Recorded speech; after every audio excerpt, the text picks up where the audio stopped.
여러분, 창가에는 절대 이것을 두지 마십시오. 이것은 여러분의 집에 불행을 만들 것이고 또 여러분의 가정에 금전적인 어려움을 만들 것입니다. 맞습니다. 가난한 사람들의 집에는 어김없이 창가에 이것이 있지만 우리는 이것을 별 생각 없이 그냥 스쳐가 버린다는 거예요. 네, 별것 아닌 이것, 어느 집이든 반드시 있어야 하는 이것이 창가에 있음으로 인하여 불행한 삶을 살아가게 된다는 것입니다. 여러분 안녕하세요, 이정재입니다. 여러분, 어제도 이런 댓글이 눈에 보이더라고요. 영적으로 보는 분들은 소나무를 아주 나쁘게 본다라는 말입니다. 맞습니다. 이런 분들에게는 증거를 아무리 보여줘도 도무지 믿지를 않아요. 여러분, 무속인들은 풍수를 전혀 모르는 사람들입니다. 그리고 제가 어제는 국내 최고의 부자들의 집에 반드시 있다는 그 사진도 보여주었고 또 부자 소나무라는 것도 보여드렸죠. 네, 오늘의 이야기도 그러합니다. 풍수에서는 창문으로 바라보는 전망을 무엇보다 중요하게 생각을 한다는 것이죠. 물론 과거에는 꽃이나 꽃나무 또 큰 산을 바라볼 수 있는 것을 아주 중요하게 생각을 했어요. 하여 대청, 즉 지금의 거실에서 앉아 바라볼 수 있는 산이 북과 같이 생겼으면 이것을 문필봉이라고 하여 그곳에서는 큰 학자가 나온다고 했으며, 이곳에서 바라보는 전경에 우람한 산이 보이면 그곳을 장군봉이라고 하여 그곳에서는 큰 장군이 나온다고 말을 했다는 것이죠. 하지만 여러분, 지금은 큰 바다나 큰 강이 보이는 것을 아주 중요하게 생각을 합니다. 물론 그래서 한강변에 있는 아파트들이 다른 곳보다 월등히 비싼 것이고 또 어느 곳이든 큰 강이나 큰 바다를 끼고 있는 곳에 땅값이 월등히 비싼 것이죠. 여러분, 그만큼 창문은 중요한 거예요. 여러분, 이 창문 옆에 절대 이러한 것은 두지 마십시오. 이것은 우리 풍수에서 불행을 부르는 것이라고 말을 하고 있는 것이며, 제가 그동안 수없이 다녀본 국내 특급 호텔, 아니 국내 수많은 부자들의 집에는 절대로 없었던 것입니다. 첫 번째로 여러분, 무슨 일이 있어도 창가에는 휴지통을 두지 마세요.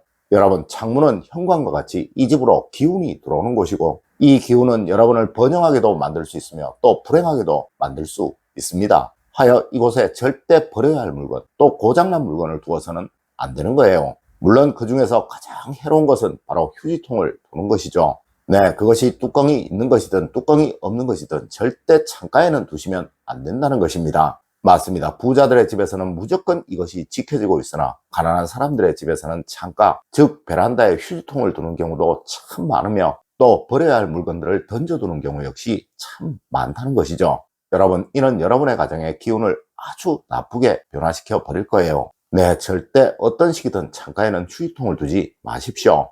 두 번째로 여러분, 창가에는 절대 동물들의 집을 두지 마세요. 여러분, 창가나 베란다는 여러분의 가정에서 햇살이 가장 뜨거운 곳입니다. 네, 동물들도 여러분과 마찬가지예요. 그들도 쉴 때는 쉬고 활동을 해야 할 때는 활동을 해야 한다는 것이죠. 맞습니다. 집이 창가에 있다는 것은 어떤 식으로든 휴식에 큰 방해가 된다는 것입니다. 여러분은 뜨거운 햇살이 머리 위로 비친다면 편히 쉬실 수 있으시던가요? 그럼 그런 곳에서 잠은 잘 오겠습니까? 하여 과거에는 창문으로 머리를 두고 자면 안 된다라는 말이 풍수에도 있었던 것입니다. 물론 현대는 커튼들이 아주 좋아 이것이 많이 희석되었지만 그래도 너무 강한 햇살이나 열기는 동물들의 삶에 큰 불편을 줄 수 있다는 것입니다. 네, 절대 창가에 동물들의 집을 두지 마세요. 그들도 여러분과 마찬가지로 집에서는 편히 푹 쉴 수 있어야 하는 것입니다. 세 번째로 여러분, 창가에는 어디든 식물을 두면 아주 좋습니다.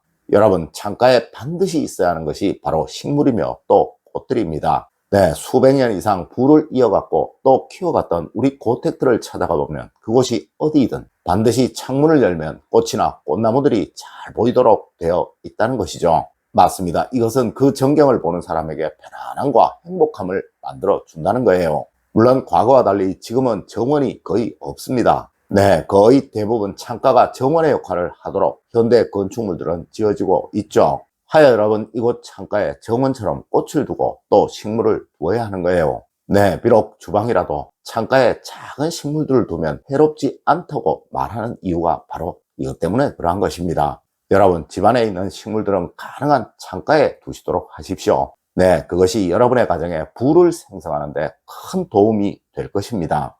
네 번째로 여러분, 창문을 통하여 밖에서 안이 들여다보이지 않도록 하세요. 여러분, 과거 우리 고택들의 구조를 보면 가장 두드러진 것이 어떤 식이든 밖에서 안이, 특히 실내가 절대 보이지 않도록 만들어져 있다는 거예요. 네, 풍수에서는 이렇게 말을 합니다. 밖에서 안이 보이게 되면 그 집의 재물운은 사라지게 된다고 말입니다. 물론 이런 풍수적인 관점에서뿐만 아니라 실제로도 밖에 사람들이 이 창문을 통하여 여러분의 행동이나 활동들을 다 볼 수 있다는 것, 참 불편한 일일 거예요. 맞습니다. 실제로도 제가 산책 삼아 저녁에 밖에 나오면 이 창문을 통하여 밖에서 안이 다 들여다보이는 경우가 참 많아요. 특히 저층의 경우 밤에는 밖은 깜깜하지만 실내는 환하기에 아주 자세하게 다 들여다보인다는 거예요. 여러분 꼭 한번 밤에 밖에서 여러분의 집을 보시고 여러분의 집 안이 보이신다면 이것을 어떤 식으로든 차단을 하셔야 합니다. 네, 그것이 여러분의 가정에 재물운을 날려버리지 않는 방법이에요. 다섯 번째로 여러분 창문은 항상 좌우로 끼고 앉으십시오.